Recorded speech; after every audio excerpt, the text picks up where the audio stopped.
Je vous invite à prendre une petite cuillère et à goûter et à me faire parvenir vos remarques également. Pourtant, quand arrive le moment de comparer leur glace et une autre sans additifs, ils vont pouvoir se montrer fiers du résultat. Laquelle vous préférez? Celle avec stabilisant. Celle avec stabilisant aussi. Oui, pareil. On dirait une vraie crème glacée.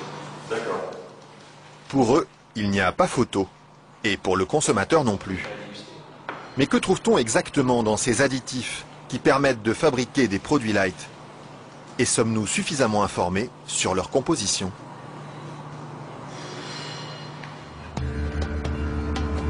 C'est à Vilvoorde, à quelques kilomètres de Bruxelles, que nous sommes allés chercher les réponses. Au bout de cette zone industrielle se cache une usine très discrète, filiale d'un des plus grands groupes chimiques européens. On y fabrique l'un des additifs les plus utilisés par l'industrie, le E441, plus couramment appelé gélatine.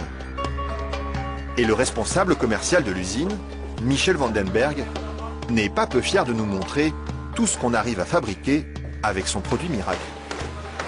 Alors je vais vous montrer quelques exemples des principales applications de la gélatine. On a vraiment le secteur alimentaire qui est l'application la plus importante au niveau mondial. Alors, vous avez ici tous les produits gélifiés. Le premier marché pour lui, ce sont les bonbons.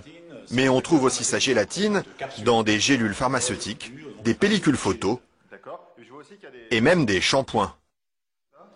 Dites-moi, il y en a partout de produits finalement. Ben, ce serait pas mal qu'il y en ait partout. Mais pour ça, il faut produire toujours plus. Alors ici, l'usine tourne à plein régime. Et la fameuse gélatine de Michel Vandenberg, la voici qui sort, tout au bout de la chaîne.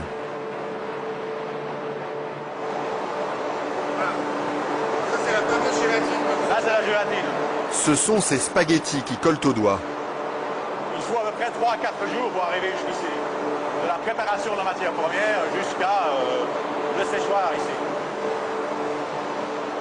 3 ou 4 jours de transformation dans les entrailles d'une usine où ces immenses cuves remplies d'acide et d'eau bouillante font régner une moiteur tropicale. Et au milieu de cette atmosphère étouffante, il y a un détail qui frappe le visiteur et qui pénètre jusque dans les locaux les plus protégés de l'usine. C'est pourquoi ça? Ah, c'est les odeurs. Vous mauvais les îles? Ça dépend, ça dépend. Une odeur âcre d'acide et de graisse brûlée qui flotte sur tout le site jusqu'à l'extérieur de l'usine. Et la raison de cette odeur, la voici. C'est la matière première avec laquelle on fabrique la gélatine. Ça c'est la matière première. Nous traitons donc la couenne, la peau de porc. D'accord. De la peau de porc qui arrive par palettes entières dans son usine. Une matière première qui ne lui coûte presque rien et qu'il achète dans toute l'Europe. Ceci vient de Hongrie. Ça vient de Hongrie, d'accord. Voilà. Et tous les jours, près de 150 tonnes de couenne de porc attendent dans ce hangar d'être dévorées par un monstre d'acier au nom évocateur, Dinosaurus.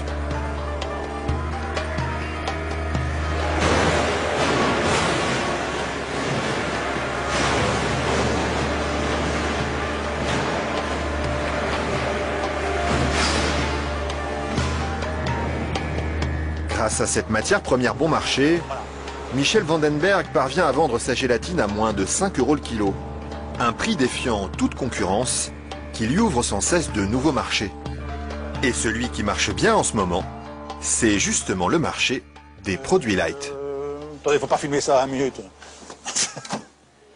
Mais voilà, ceci, qui est un beurre allégé, 40%. Alors un fromage frais, 0% matière grasse. Et chez lui, on trouve même les plus grandes marques. En marque Danone, taille fine. Une mousse liégeoise de chez Auchan. Voilà, une mousse de la laitière. Alors un produit Weight Watcher, donc avec moins de matière grasse, donc pour stabiliser le produit, pour maintenir l'onctuosité des produits, on utilise la gélatine.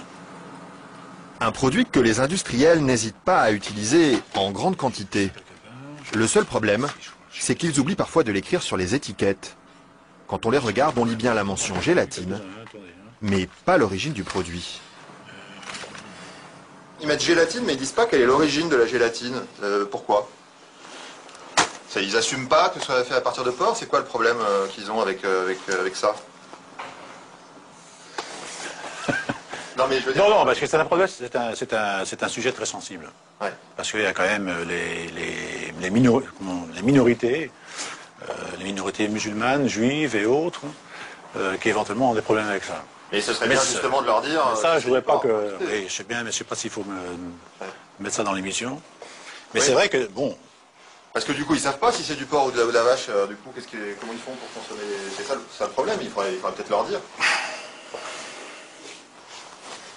Une question qui laisse Michel Vandenberg sans voix et à laquelle aucune marque de l'agroalimentaire n'a souhaité répondre, malgré nos nombreuses sollicitations. À croire que la gélatine de porc est un sujet sur lequel il préfère rester discret.